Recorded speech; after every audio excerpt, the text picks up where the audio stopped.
Hello everyone. This is Monique Denton-Davis, founder and CEO of Embrace Your Cake, where we focus on everything that has to do with your confidence, your attitude, your kindness, and your excellence. I am super excited to bring to you our first vlog. That's right, this is episode number 1 of Cake Talk with Monique. We are going to talk about everything that impacts and affects women, right? Everything that affects us. We're going to talk about being mothers. We're going to talk about being daughters. We're going to talk about being wives. We're going to talk about being partners, being spouses. We're going to talk about all of those other titles that we hold, such as psychologists, such as doctor, such as nurse, such as lawyer, such as nurturer, such as confidant. We are going to talk about everything that impacts women so we can continue to be empowered in our business journey, in our professional journeys, in our career journeys, in our personal journeys, and also in our entrepreneurial journeys. Cake Talk with Monique is going to take place every single Friday. Please follow our YouTube page every Friday at 7:30 p.m. Eastern, and I am super duper excited to share information, not just information with you, but to also share some of my own personal journey that I've been through becoming an entrepreneur. I started my entrepreneurial journey 2 years ago when I founded Embrace Your Cake, which is a career and life coaching company. I am really big on empowering women. My vision and my mission is to empower women to reach their highest potential by any means necessary. What is it that we can do to reach our highest potential? You see, we're great at being cheerleaders for others. We're great at supporting others. We're great at being support systems, right? To our children, to our spouses, to our partners, to our friends, to our family. We are great at always giving someone a hand. But can we get great at giving ourselves a hand? So what I want to do is get right into our first episode. And I'm excited about this topic because I know it's something that a lot of us struggle with. I mean, let's be honest. When you first started your business or your profession or your career or whatever it was, you were excited, you were motivated, right? And chances are that you received some support. It might not have been all of the support that you wanted, but chances are you've received support. A lot of us, our spouses, our partners, our husbands, they tell us, you know what? Whatever you want to do, I'm here for you. I will support you. So what happens when you start off really living out your vision, right? And your spouse or your partner supports you, and then something happens down the line. You realize that they're no longer supporting your vision. So what I'm going to talk about this evening are the top 5 reasons your spouse or your partner is no longer supporting your vision and what you can do about it. Let's jump right in. The number 1 reason why spouses or partners lose interest in your vision and supporting you, I mean, think about it. If you have a spouse or partner that has invested in you financially, they have made a financial investment in you, a financial investment in your business, a financial investment on your journey, right? In your mission, whatever it is that you've wanted to do, and now a certain amount of time has passed and they haven't received a return on their investment. So they've invested in you financially and haven't received a return on their investment. So number 1, they've made a financial investment and have not received a return on their investment. That's number 1. Number 2, sometimes we get really comfortable and we ask our spouse for questions. You know, we ask them questions. We ask them advice. We ask them on things that have to do with our profession, our career, our business. What do you think about this? Or what should I do about this? That they know nothing about.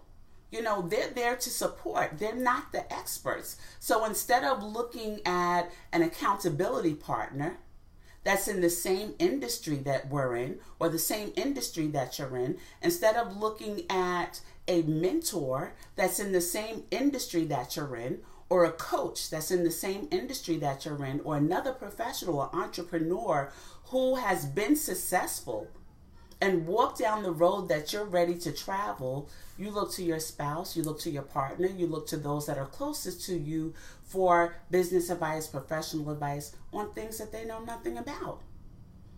Right? So number 2 is you're continuously asking questions about a business or a journey or a vision that's yours that your spouse or partner knows nothing about.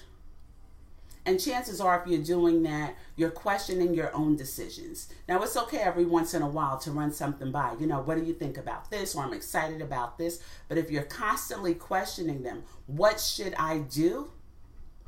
That's going to, in turn, show them that you're not as confident or decisive in your own business as you were originally. So number 1 is they've invested in you and haven't received a return on their investment financially, right? Number 2 is you're constantly questioning and asking your partner or spouse for advice about your own business, professional career that they know nothing about.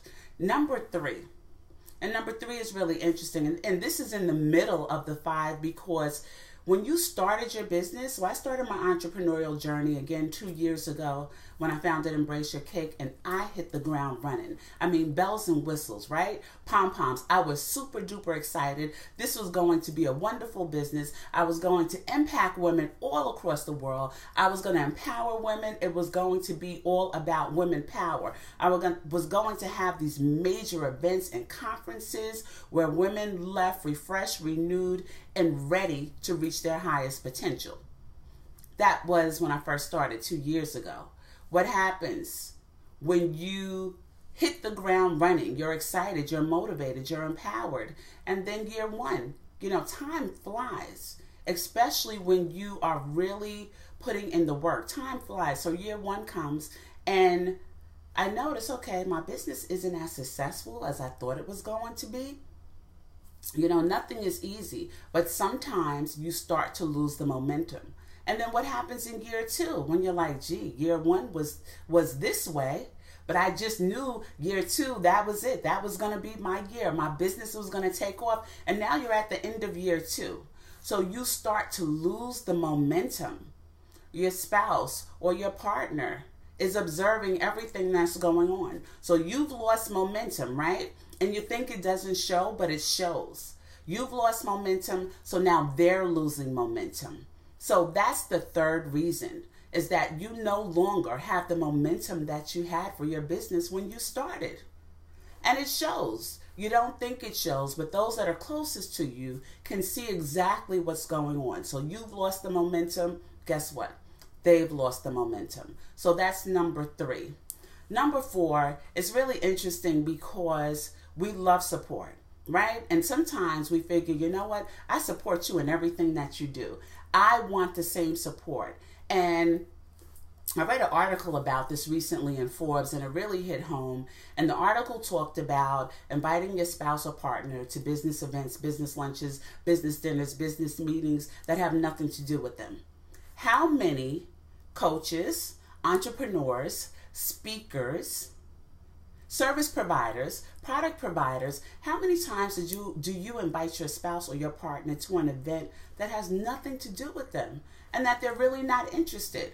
Having them there for us is sort of like a safety blanket, right? It keeps us feeling like, okay, I have support here. I have a backup person here. If no one speaks to me, or if I don't network, or if this turns out not to be a great event, I have someone here with me. This is my safety net. But think about it. How many times do you actually sit in the man cave? Are you interested? And every time your spouse or partners, friends come over sitting in the man cave, or are you interested in sitting with them and watching the sports games? Are you interested in doing activities that your spouse or your partner might do exclusively with their group of friends, with their circle, with their business partners? Why are you including them and inviting them to events that they have no interest in and conferences, and actually really doesn't have anything to do with them. Support is okay every once in a while, but there's no need to continuously drag them. And that's how it starts to feel sometimes, like they're getting dragged to something they really don't want to be a part of. That's another reason why your spouse or your partner may no longer support your vision. You're taking them to events or places and having them and asking them and pressuring them to participate in things that they are not interested in participating in. Now, let's look at number 5. Number 5 is another interesting fact because, again, as I said, you hit the ground running. For myself, I've been in business for 2 years now, and when I started, I just knew I was going to conquer the world. So things don't always happen as you plan, right? We can plan things, but ultimately, God makes the decisions. Things don't always happen as you plan. So when those things don't happen as you think they should, you start to lose confidence. So you're losing momentum, right? You're losing out on investments. You're not able to produce a return on financial investments. You are losing your momentum. You're dragging your spouse and partners to places that they really don't want to be, but they come to support you. And now you're in year 2 or year 3, year 4. Things aren't where you thought they were going to be. So now you've lost your confidence in your vision. You've lost confidence in your mission. You've lost confidence in your entrepreneurial journey. What can you do? I'm here to tell you that there is still an opportunity to turn things around. Nothing is set in stone. There's still an opportunity to regroup, refresh, re-energize yourself and say, you know what? I'm going to stick to this mission. But before you do that, before you decide if you're going to carry out this vision, you want to make sure that this is the right vision for you. Maybe a year ago or 2 years ago or 3 years ago when you started, this was the right vision. This is where you were at this point in your life. This is what you wanted to do. Are you still at that same point? Is this still your mission? Is this still your vision? Is this still what you want to do? And if it is, you need to begin to put in the work. You need to begin to be consistent in your business. You need to be consistent in your actions. You need to show those that are supporting you, you know what? I took a step back, but I'm taking 2 steps forward and I'm ready to hit the ground running. Another thing you need to do is stop taking finances that you are not ready to make a return on that person's investments. If you are pulling monies from household expenses, and let's be honest, right? We all do this. You rob Peter to pay Paul. So you have certain bills or certain things that you need to pay, but you just really, really want to get this done for your business, or you really want to get this product, or you really want to get this service. So you take money from other places if you're not bringing in income yet, and you start to move things around. Stop using money from finances that you can't put back in yet. Stop taking financial loans. Stop taking money from household expenses. Stop taking money from your spouse and draining them that you're not able to return to them yet. That's one of the things that you want to do. You want to also make sure, like I said, that this is still your vision. And if it is, you want to make sure you hit the ground running. You want to put in the work. You want to be consistent. You want to refresh. You want to re-energize. You want to rejuvenate yourself.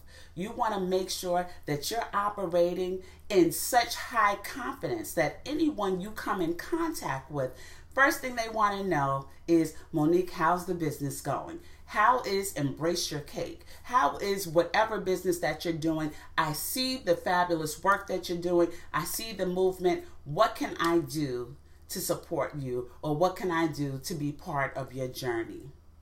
Again, this is Monique Denton-Davis, and there's always an opportunity to turn everything and anything around. Nothing's set in stone. There's always a second chance. There's always a second opportunity. With all of the roles that we play, it's never easy when you decide to become an entrepreneur. And it's never easy when you take all of your eggs and put it in one basket and decide I'm going to focus on this, because all of those other things and those roles and those titles, mother, daughter, wife, partner, spouse, caregiver, granddaughter, aunt, all of those things don't go away. Guess what? They're still there. They still require you, and they still require your time. But how can